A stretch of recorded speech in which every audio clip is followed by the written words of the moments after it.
Estamos todavía hablando de Filipenses, capítulo 4, acerca del gozo. Hoy día esperamos terminar esta serie acerca del gozo y que lo hemos diferenciado de la alegría, porque el gozo es algo más profundo, no depende de las circunstancias. La alegría depende de las circunstancias.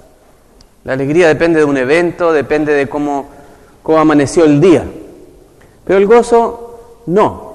El gozo no importa si está nublado, no importa si está adverso, no importa si es con tormenta o que esté como una taza de leche. En realidad el gozo es autónomo porque viene de Dios.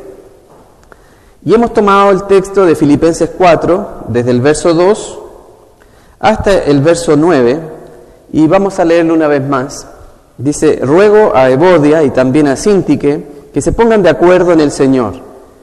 Y a ti, mi fiel compañero, te pido que ayudes a estas mujeres que han luchado a mi lado en la obra del Evangelio, junto con Clemente y los demás colaboradores míos, cuyos nombres están en el libro de la vida.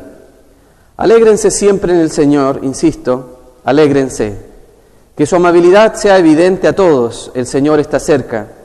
No se inquieten por nada, más bien en toda ocasión, con oración y ruego, presenten sus peticiones a Dios y denle gracias. Y la paz de Dios, que sobrepasa todo entendimiento, cuidará sus corazones y sus pensamientos en Cristo Jesús. Por último, hermanos, consideren bien todo lo verdadero, todo lo respetable, todo lo justo, todo lo puro, todo lo amable, todo lo digno de admiración, en fin, todo lo que sea excelente o merezca elogio.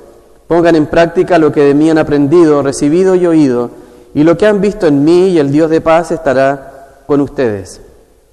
Señor, abre nuestro entendimiento y nuestros corazones a tu palabra esta mañana. Señor, no es solo para escuchar un sermón, en realidad es para escuchar tu palabra.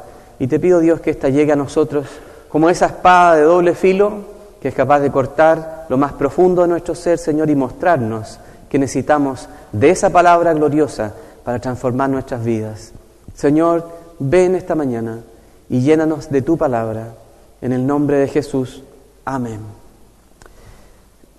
Un repaso de 3 minutos. Había un problema entonces en la iglesia.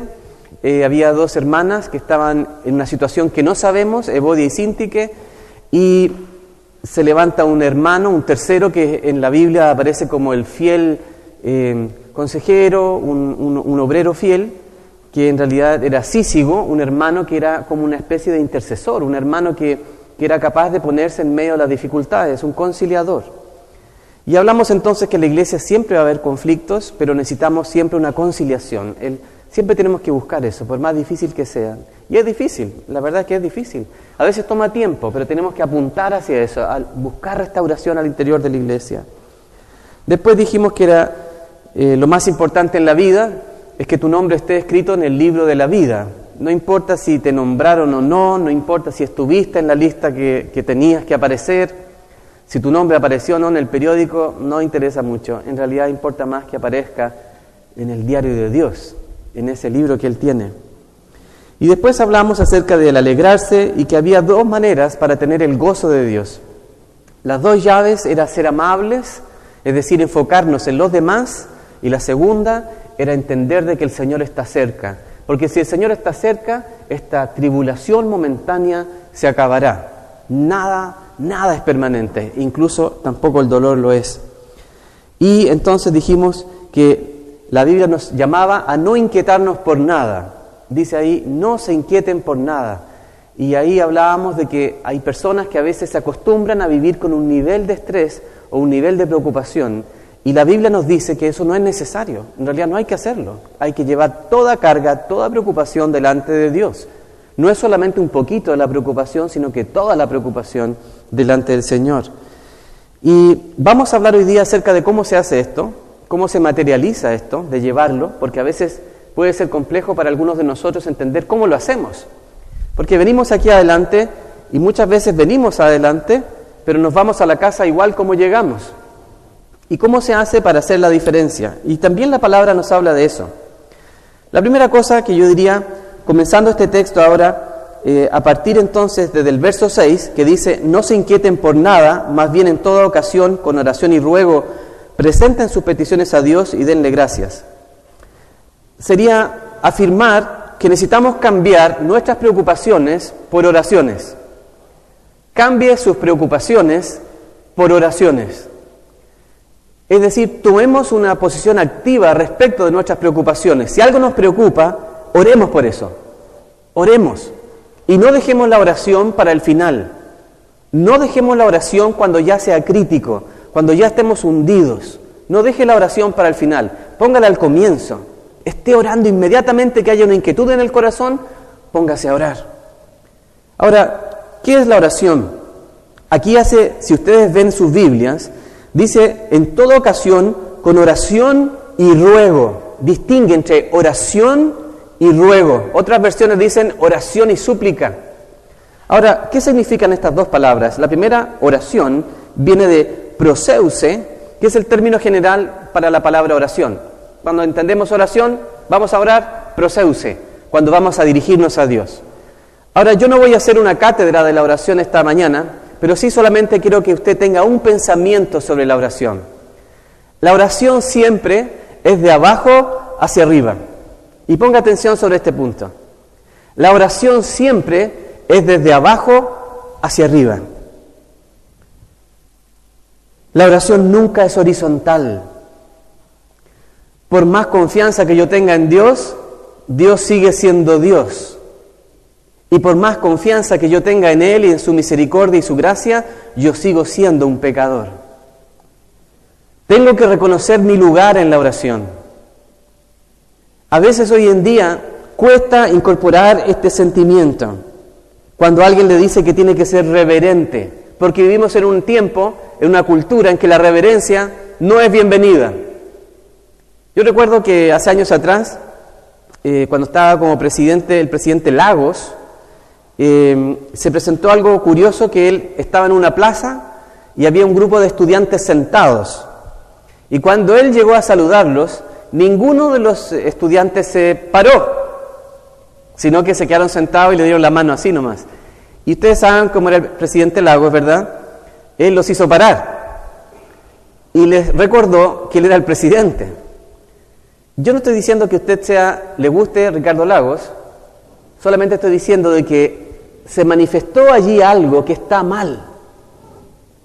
La falta de reverencia, la falta de reconocimiento. Hoy en día, casi como que si me obligan a dar reverencia a alguien, es como que me están atentando contra mis derechos, contra mi persona, como que tengo yo todos los derechos y no tengo ninguna obligación.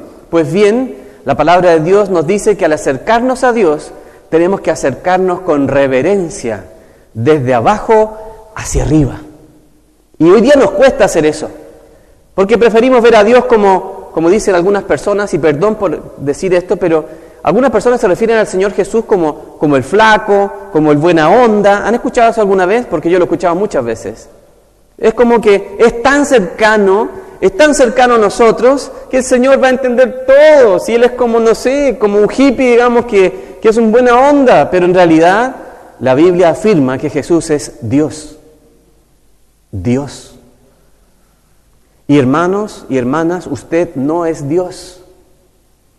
Y cuando se acerca a Dios, acérquese con reverencia. En un tiempo en que la reverencia no es aceptada. Hoy día es extraño hablar de reverencia, pero la Biblia nos insta a que nosotros nos acerquemos al Señor entendiendo de que Él es Dios y no nosotros. Dios es Dios.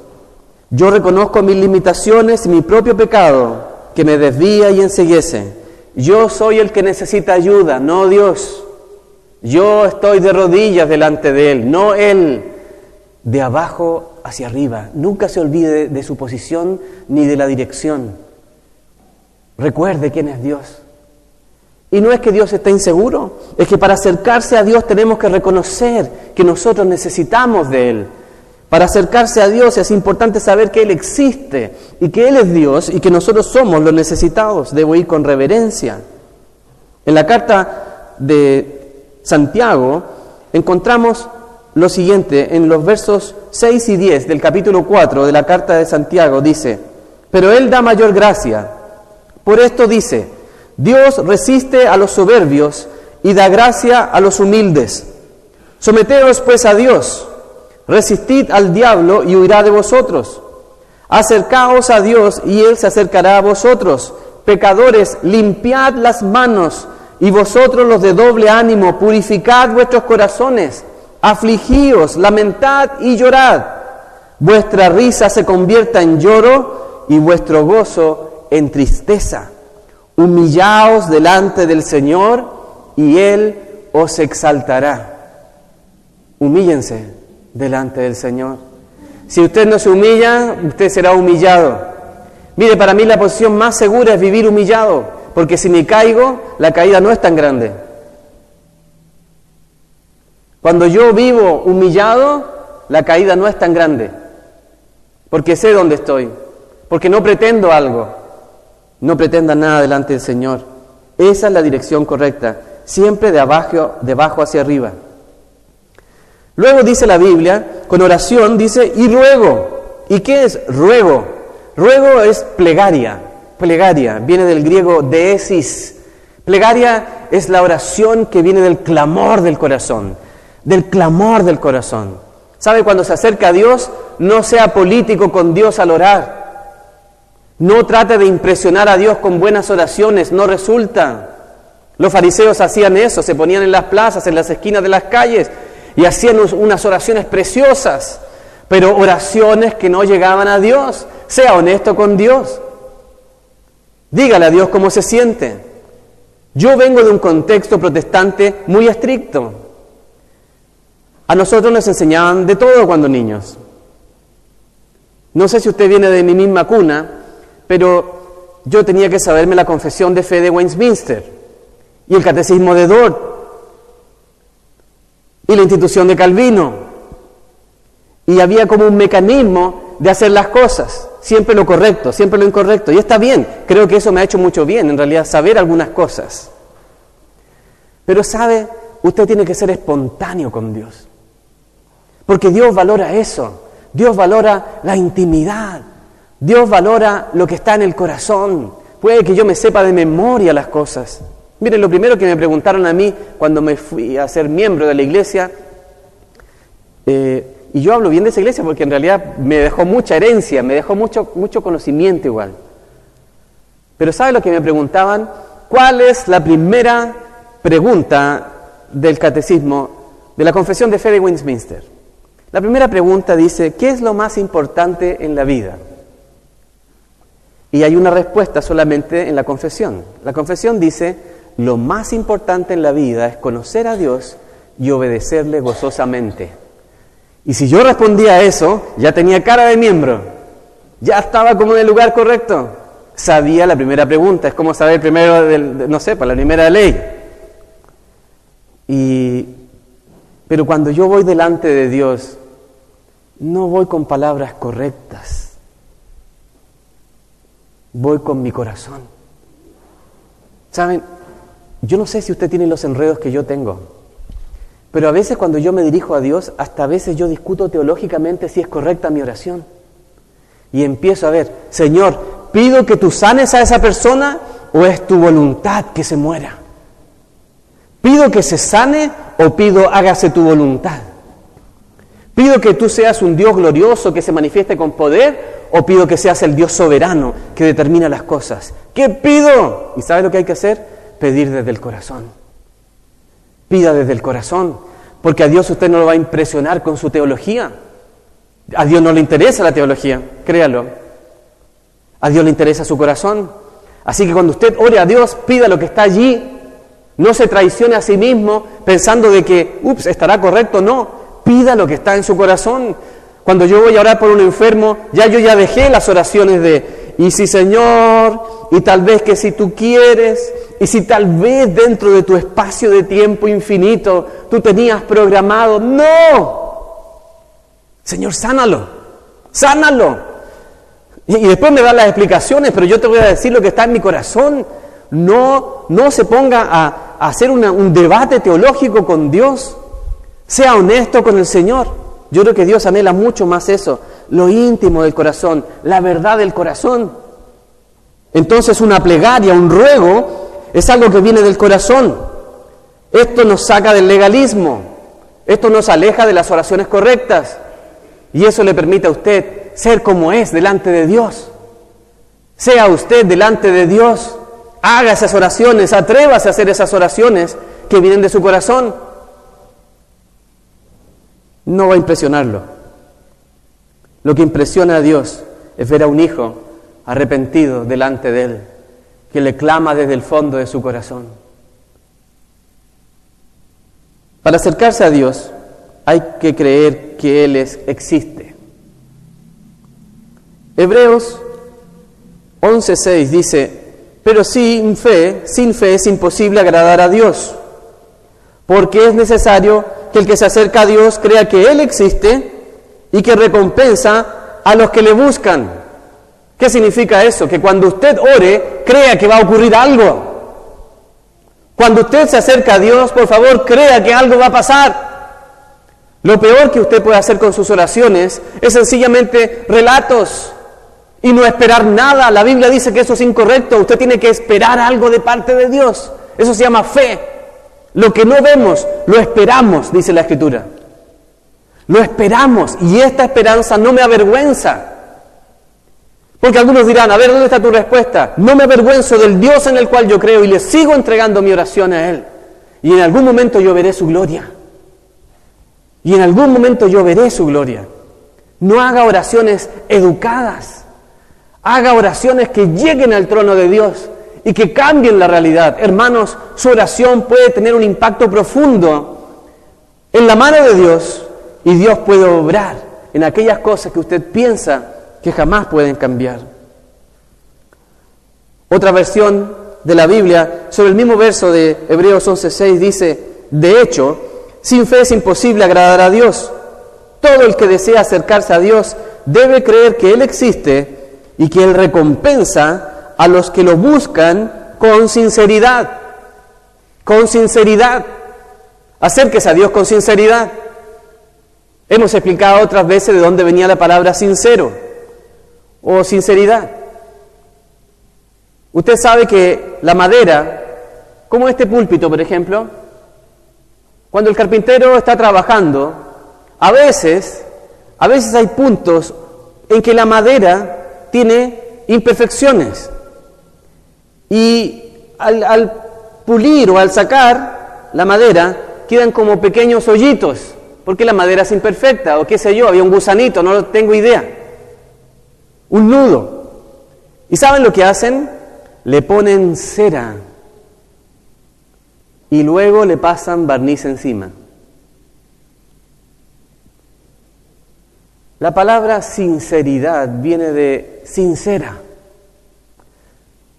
Quítele las ceras a sus hoyos, a esos huecos que hay en su vida, a esos vacíos, a esas imperfecciones que usted tiene. No las tape. Acérquese a Dios con sinceridad, como usted es.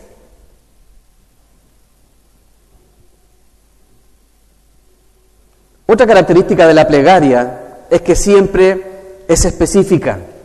La plegaria es específica, nunca general.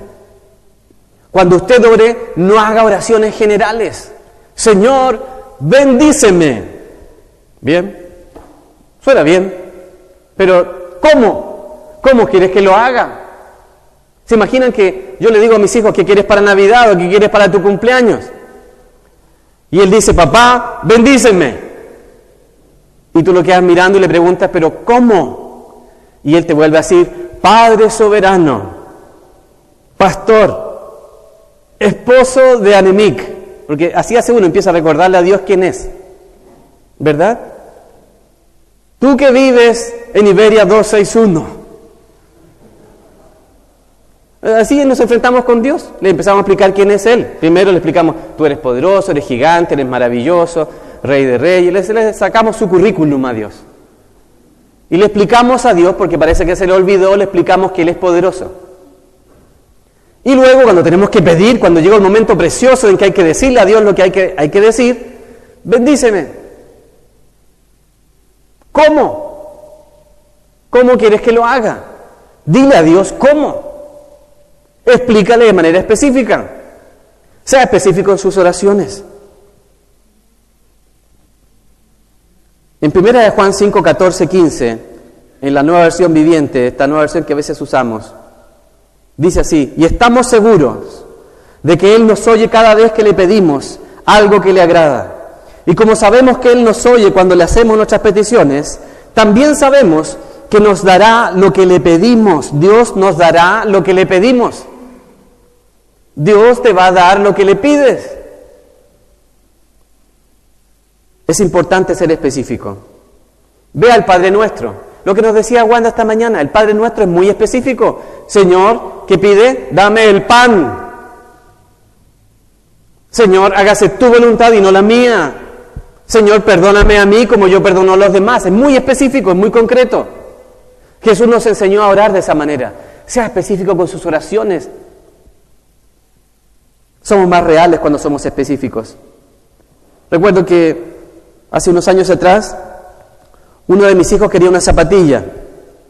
Usted sabe que los hijos quieren determinadas zapatillas, no cualquier zapatilla. ¿O cómo hacen sus hijos?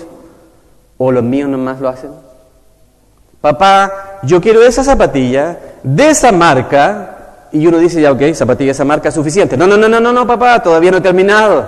De esa marca, de esas características, de ese material. ¿Sabe usted que hoy día material? ¿Sabe lo que significa mercurial? ¿Alguno de ustedes sabe lo que significa mercurial? Es el material de las nuevas zapatillas. Y además que sea de color verde fosforescente. ¡Wow! ¡Qué oración! ¡Qué petición! ¡Y qué problema! Yo recuerdo que cuando mis hijos querían esa zapatilla de esa marca con esas características, bueno, no sé si tenemos para pagar esa zapatilla con esas características. Pero uno de mis hijos nos desafió y dijo, voy a orar sobre eso. ¡Wow! El mismo Dios que está preocupado ahí, el tema en Siria, que está tratando de salvar la matanza que hay en Siria, ¿va a preocuparse por tus zapatillas? Sí. Sí. El mismo Dios que está salvando el hambre hoy día, ¿el mismo Dios se puede preocupar por tu zapatilla? Sí. Y le voy a responder ¿por qué? Porque Dios es Padre. Porque Dios es Padre. Él se reveló a sí mismo a nosotros como Padre. Y fuimos a calle Valparaíso. Y ya habíamos averiguado en todo lugar y no estaba. Pero insistió que saliéramos a calle Valparaíso. Y dijo que fuéramos a esa tienda que ya habíamos ido. Y ahí estaba. Ahí estaba lo que Él quería. Y Él dijo, fue Dios. Yo creo que alguien que comienza así con Dios puede crecer así con Dios también. Y le puedo entonces pedir, así como le pido por la zapatilla, le puedo pedir por la salvación de esa alma. Le puedo pedir a Dios que salve a ese hombre, que salve a esa mujer. Y voy a entregárselo en oración y esperaré la respuesta de Dios. Esperaré en Él. No soy yo Dios, no espero en mí, no es mi oración, es Dios. Pero Dios se preocupa de los mega eventos y de los detalles. Dios, dice la Escritura, que tiene contados hasta los cabellos de su cabeza.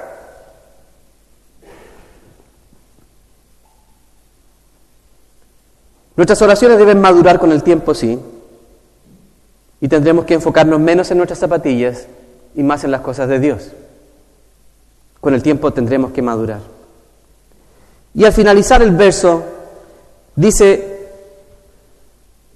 presenten sus peticiones a Dios y denle gracias. Denle gracias. ¿Sabe la manera de acercarse a Dios? Es dando gracias. Con gratitud. La importancia de acercarnos a Dios con gratitud. Colosenses 4:2 dice, perseverad en la oración, velando en ella con acción de gracias. Con acción de gracias. Revisa sus oraciones. ¿Cuánto espacio le está dedicando a dar gracias? Haga la prueba esta noche. ¿Cuánto espacio, qué porcentaje de su oración está dedicado a darle gracias a Dios? ¿Y por qué la oración de gratitud es importante? Porque cuando usted ve lo que Dios hizo en el pasado, cuando se da cuenta de que Dios ha sido poderoso atrás, también lo será poderoso hoy y lo será poderoso en el futuro. Cuando usted mira los motivos para dar gracias a Dios, usted tendrá fe y dirá, así como sanó a ese y como me sanó a mí, podrá sanar hacia adelante. Y así como me proveyó en el pasado, me proveyó cuando estaba muriéndome de hambre, hoy me proveerá y me proveerá en el futuro. Cuando usted pone su enfoque en la gratitud, pone su enfoque en Dios y su fe crece. Dice 1 Timoteo 2:1, exhorto ante todo a que se hagan rogativas, oraciones, peticiones y acciones de gracias por todos los hombres. Acción de gracias. La palabra acción de gracias viene del griego eucaristía, y cuando dice con toda acción de gracias, la palabra griega es meta, es eucaristía, es decir, una supra gratitud. La Iglesia Católica usa la palabra Eucaristía para la Santa Cena. No sé si algunos de ustedes que han sido católicos o son católicos saben que la palabra Eucaristía se refiere a la Santa Cena, pero en realidad la palabra tiene origen en el griego y que significa acción de gracias. Dar gracias a Dios. Yo iba a traer un cuaderno y se me quedó en la casa. Es un cuaderno del año 1996 y que habla acerca de mis oraciones en ese año, enero del año 1996. Y tenía 5 oraciones, 5 peticiones específicas a Dios. Están anotadas en un cuaderno.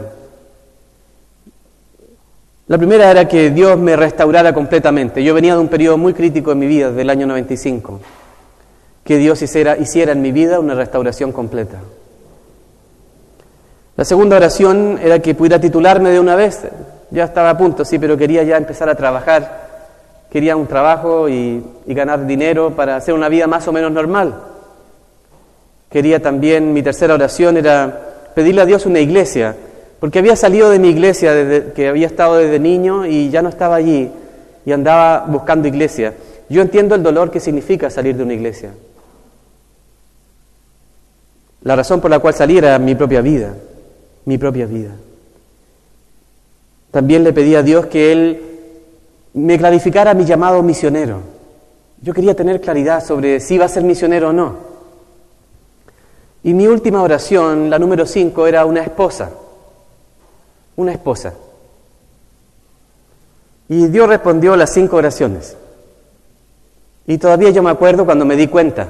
Fui a buscar ese cuaderno y vi cómo Dios había respondido cada una de esas oraciones. ¿Saben? Haga su lista delante del Señor y vea lo poderoso que es Dios.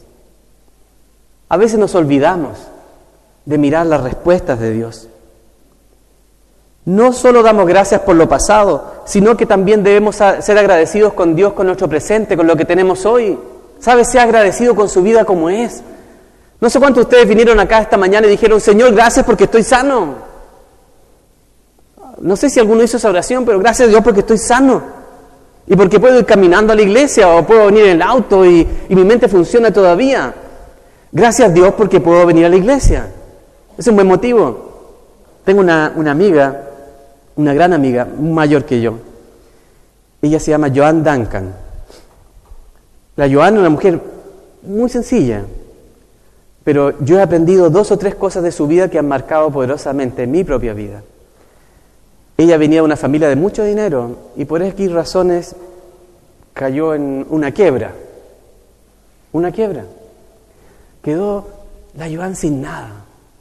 Después una vida de mucho lujo, mucho lujo. Y se tuvo que ir al norte a vivir a Arica. Yo le pedí permiso a ella para contar esto por si acaso. No crean que yo voy a contar sus cosas a otra iglesia cuando voy y empiezo a hablar de ustedes. No. Le voy a pedir permiso y si no me dan permiso está bien. Pero a la Joan le he pedido permiso. ¿Y saben qué? Nosotros íbamos a Arica a visitarla. Nosotros vivíamos en Bolivia, así que lo único que queríamos era mar. Así que nos íbamos en las vacaciones a Arica y estaba ahí con su departamentito. Al principio yo me olvidé de su situación, entonces imaginé que su departamento iba a ser muy grande y bonito, pero no, su departamento era muy sencillo, en un lugar muy sencillo. Pero ella tenía un gozo, lo tiene increíble. Y yo todavía me acuerdo, nos sentábamos en la mesa con la Nimic, los 3, y tostaba el pancito y decía, tengo esta mermelada, de esas que uno compra ahí en el supermercado, ¿no? Esa mermelada. Y decía, esta mermelada, qué rica, de frutillita, me acuerdo, decía ella. Logran percibir el sabor de la frutilla, probablemente el 80% era más químico que frutilla, pero ahí estábamos, y ella lograba, ¿sabes lo que se daba cuenta? Se daba cuenta del 20%. Y valoraba, y me acuerdo cuando ella hablaba, te daba unas ganas de comer esa yuya tostada con mermelada de frutilla. Cuando ella hablaba, ¡wow! Y lo probábamos, y a mí se me hacía agua la boca, porque ella estaba gozosa y daba gracias a Dios por ese pan con mermelada de frutilla. ¿Sabes lo que aprendí ahí? Sé agradecido con lo que tienes. Dale gracias a Dios por lo que tienes. No estés siempre buscando algo diferente. Dale gracias a Dios por lo que tienes. Es muy bueno. Es muy bueno. Saborea ese té. Saboréalo porque es una bendición, hermanos. Lleguen a sus casas y descubren que tienen un techo. Denle gracias a Dios que tienen un techo y que tienen una cama. No sé si alguno de ustedes alguna vez durmió en una payasa. Bueno, al menos así se llaman en Bolivia. Una payasa es un colchón de paja. Es un colchón que se hace con... es más duro que no sé qué. Lo hacen de unas bolsas de plástico y le ponen paja prensada. Y yo me acuerdo que la primera vez fue en Bolivia. Y la primera vez fue en mi primer aniversario de matrimonio. Estábamos el 15 de marzo del año 98 en Teoponte, un pueblito en medio de la selva. Y los hermanos se esforzaron por recibirnos bien y nos tuvieron ahí en una cama. Yo ahí me tiré, ¡pam! Caí ahí, pero como estampilla que he marcado, no tenía idea de lo que era una payasa, pues no rebota uno, se queda impregnado en la cuestión. Bueno, ahí estábamos los dos con la Nimic. 15 de marzo del año 1998. Nos dieron una frazada. Me acuerdo que mis pies estaban ahí afuera. La puerta del cuartito en que estábamos no cerraba bien y estaba descuadrada. Teníamos una ventana con un fierro así cruzado como una cruz y no tenía vidrio. El piso de barro era lo mejor que podían darnos. 15 de marzo del año 1998. Y me acuerdo que estábamos ahí con la Nimic. Un año antes, en esa misma noche, estábamos en el Hotel Hyatt. Por los chistes de Dios, estábamos en una habitación presidencial. Después les cuento cómo llegamos ahí esa noche. Hace un año antes, en el Hyatt, mi cama tenía atrás un jacuzzi, tenía una oficina para trabajar y tenía un salón de recepción para visitas en el departamento en que yo estaba. Ahora dormía sobre una payasa, descubría lo que era una frazada y mi esposa amada al lado. Y estábamos en medio conversando cuando se metió un murciélago dentro de la pieza y dio vueltas. Es muy común en la selva, ¿sí? Unas 2 o 3 vueltas, parece que vino a darnos las felicidades por nuestro aniversario. Dio como 2 o 3 vueltas y salió. Y cuando ocurrió eso, con la Nimic empezamos a reírnos. ¿Y sabe qué? Dimos gracias a Dios por estar juntos. Dimos gracias a Dios porque teníamos vida. Dimos gracias a Dios porque teníamos un llamado precioso para servir al Señor. Dimos gracias a Dios porque nos amamos. Dimos gracias a Dios por esa frazada. Dimos gracias a Dios por esa puerta chueca. Dimos gracias a Dios porque nos entraba viento, que era maravilloso en medio de la selva. Dimos gracias a Dios, hermanos. Dele gracias a Dios por lo que tiene. Porque ¿sabe qué? Es mucho.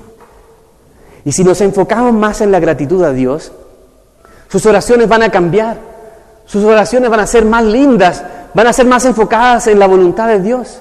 Dele gracias a Dios por lo que tiene. No le recuerde a Dios siempre lo que no tiene. Dígale a Dios, Señor, yo te doy gracias por lo que tengo. Haga la prueba esta noche y descubra qué porcentaje de su oración está destinado a la gratitud. Disfruten del pan con mermelada.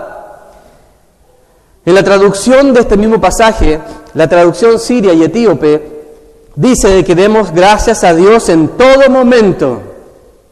En todo momento. Dele gracias a Dios mientras está caminando. Dele gracias a Dios mientras sube ahí al tren. Dele gracias a Dios cuando está ahí en su casa. Dele gracias a Dios ahora que está sentado. Dele gracias a Dios cuando está trabajando. Dele gracias al Señor. Es importante ser agradecidos. Les cuento una historia más.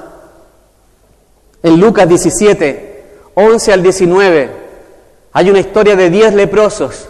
10 leprosos. Dice así: yendo Jesús a Jerusalén, pasaba entre Samaria y Galilea. Al entrar en una aldea, le salieron al encuentro 10 hombres leprosos, los cuales se pararon de lejos y alzaron la voz diciendo: Jesús, Maestro, ten misericordia de nosotros. Cuando él los vio, les dijo: id, mostraos a los sacerdotes. Y aconteció que mientras iban, quedaron limpios. Entonces, uno de ellos, viendo que había sido sanado, volvió glorificando a Dios a gran voz y se postró rostro en tierra a sus pies, dándole gracias. Este era samaritano. Y Jesús le preguntó: ¿no son 10 los que han quedado limpios? ¿Y los 9 dónde están? ¿No hubo quien volviera y diera gloria a Dios sino este extranjero? Y le dijo: levántate, vete, tu fe te ha salvado. De 10, uno vino a darle gracias al Señor Jesús. ¿Usted le ha dado gracias al Señor por lo que Él ha hecho con su vida? ¿O se lo ha guardado? ¿O siguió caminando mientras fue sanado y se olvidó de volver a darle gracias a Dios? Se olvidó de darle gracias a Dios. Pues yo le digo algo, aún es tiempo de que usted vuelva hoy y le dé gracias a Dios. Dele gracias a Dios. Haga esas oraciones. No es resignación, no hay espacio para la murmuración. Damos gracias porque entendemos que Dios está sobre todas las cosas. Por sobre todo lo que veo, Dios será Dios. Damos gracias a Dios por lo bueno y por lo malo, porque Dios es un Dios que nos cuida en medio de todas las cosas. ¿Cómo termina este pasaje? Verso 7. Y la paz de Dios, que sobrepasa todo entendimiento, cuidará sus corazones y sus pensamientos en Cristo Jesús. Y la paz de Dios. ¿Sabe, hermano, cuál es el final del gozo? ¿Cuál es el puerto final del gozo en la vida de un creyente? ¿A dónde llegan las personas gozosas? Llegan a tener paz. ¿Sabe? Todo lo que hemos estado hablando estos domingos, todo lo que tiene que ver con un enfoque en el gozo de Dios, ¿sabe a qué nos va a llevar?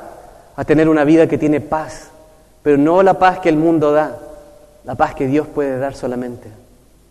Jesús dijo: la paz os dejo, mi paz os doy, y yo no la doy como el mundo la da. No se turbe vuestro corazón ni tenga miedo. Esta paz no es la paz de los hombres, es la paz de Dios. Es una paz sobrenatural. La gente está buscando paz. Les voy a dar el siguiente ejemplo. Si yo les digo a ustedes que mi auto no funciona, que está ahí afuera y no está funcionando, y les digo que voy a ir a buscar una botella de licor y se la voy a ir a echar al auto para que el auto se anime, y después voy a llevar un televisor y lo voy a poner ahí en el asiento de atrás del auto y voy a prenderlo y voy a poner el mejor partido de fútbol para que el auto se entusiasme, y viendo que no resulta voy a echar una revista con mujeres desnudas y se la voy a mostrar al auto para que el auto sienta nuevamente pasión. Ustedes me van a decir que estoy loco, pero ¿sabe qué? Es lo que la gente anda haciendo. Es lo que el mundo está haciendo. Yo espero que usted no esté en esa lista, pero es lo que la gente está haciendo hoy día. Todos buscan una paz, buscan traer paz a sus corazones. La respuesta final a un hombre o una mujer que están buscando en el alcohol una respuesta, están buscando paz, créanlo, están buscando a Dios, pero de la manera equivocada. Aquellos hombres que andan de mujer en mujer están buscando a Dios porque están buscando algo que les dé sentido a su vida, pero de la manera equivocada. Hay un solo lugar donde usted puede tener paz, paz verdadera, paz absoluta, paz que dura para siempre, la paz de Dios, la paz del Señor. El final, el puerto final para una persona que vive en el gozo de Dios, que vive enfocado en los demás, que sabe que el Señor viene, que vive agradecido, es encontrar la paz del Señor. El final del camino, hermanos, se llama paz. Vas a tener paz, paz para dormir, paz para caminar, paz para pensar, paz en el alma, paz en lo más profundo de tu ser. Esta paz no se puede conseguir, sino que solo se recibe. Dice en 1 Corintios 2, 9 al 10, antes bien, como está escrito, cosas que ojo no vio, ni oído oyó, ni han subido al corazón del hombre, son las que Dios ha preparado para los que le aman. Pero Dios nos las reveló a nosotros por el Espíritu, porque el Espíritu todo lo escudriña, aún lo profundo de Dios. Porque ¿quién de entre los hombres conoce las cosas del hombre, sino el Espíritu del hombre que está en él? Del mismo modo, nadie conoció las cosas de Dios, sino el Espíritu de Dios. Saben, hermanos, para acercarse a Dios hay que acercarse espiritualmente. Y usted tendrá una paz en su espíritu. Efesios 3:20 dice, y aquel que es poderoso para hacer todas las cosas, mucho más abundantemente de lo que pedimos o entendemos, según el poder que actúa en nosotros.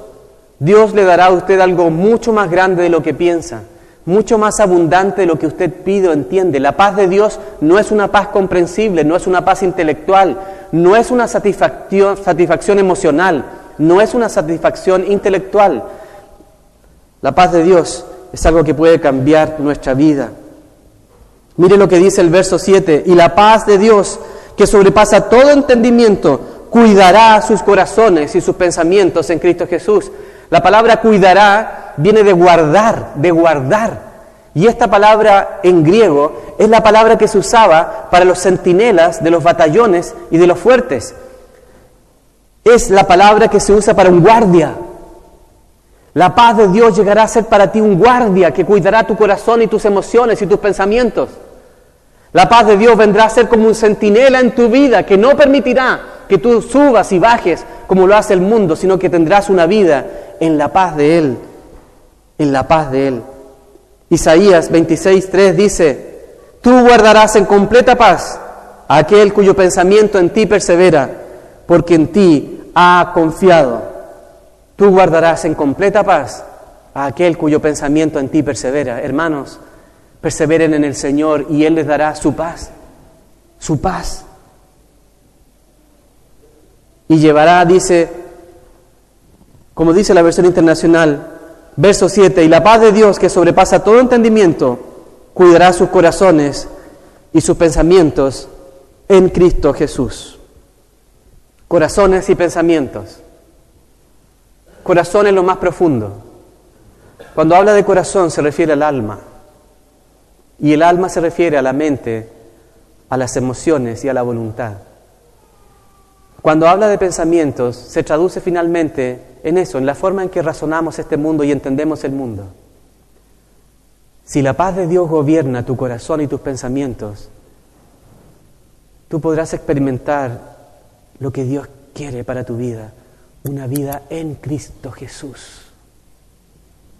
¿Y qué significa en Cristo Jesús? Es lo que algunos han dicho del apóstol Pablo, una geografía espiritual. Estar en Cristo es un lugar geográfico espiritual. No importa si están aquí o están allá en Concón, en las dunas, limpiándolas por estos días. No importa si están en Curauma, no importa si están en camino en la Ruta 68. En Cristo es un lugar geográfico espiritual. Siempre en Él. Siempre en Cristo. Siempre pensando en Él. Siempre buscando a Él. Siempre dejando que Él dirija nuestra vida. Sométanse al Señor, hermanos, y encontrarán el gozo. Y el gozo les tendrá un premio final, que es la paz, que tanto anhelamos todos. Que así sea, hermanos, en sus vidas y en mi vida. Si no entendió esta serie de sermones, vaya a Filipenses 4 otra vez y empiece a leer. Y dígale a Dios, Señor, no entendí nada de lo que el Waldo dijo, pero tú me puedes explicar. Porque vale la pena que usted descubra qué es el gozo y qué es la paz. Y una vez que lo descubra, por favor, vívalo. Vívalo. Hágase el favor de su vida. Viva la palabra de Dios. Vívala. Muy bien. Terminamos este día entonces esta serie del gozo de Dios. Vamos a ponernos de pie y vamos a orar.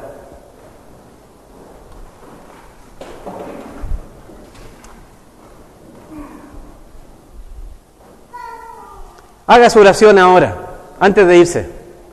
Por favor, no haga esas oraciones políticas. No trate de explicarle a Dios lo bien que usted entiende.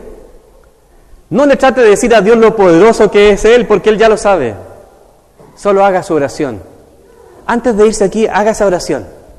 La que usted sabe que tiene que hacer. Aquello que le está inquietando en su corazón. Hágala ahora. Cierre sus ojos. Y dígale a Dios su oración.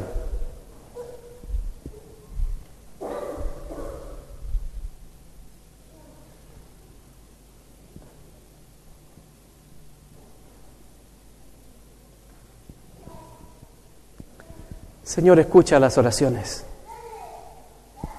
de tus hijos que están hoy aquí en esta mañana y que al salir de aquí, al cruzar esa puerta,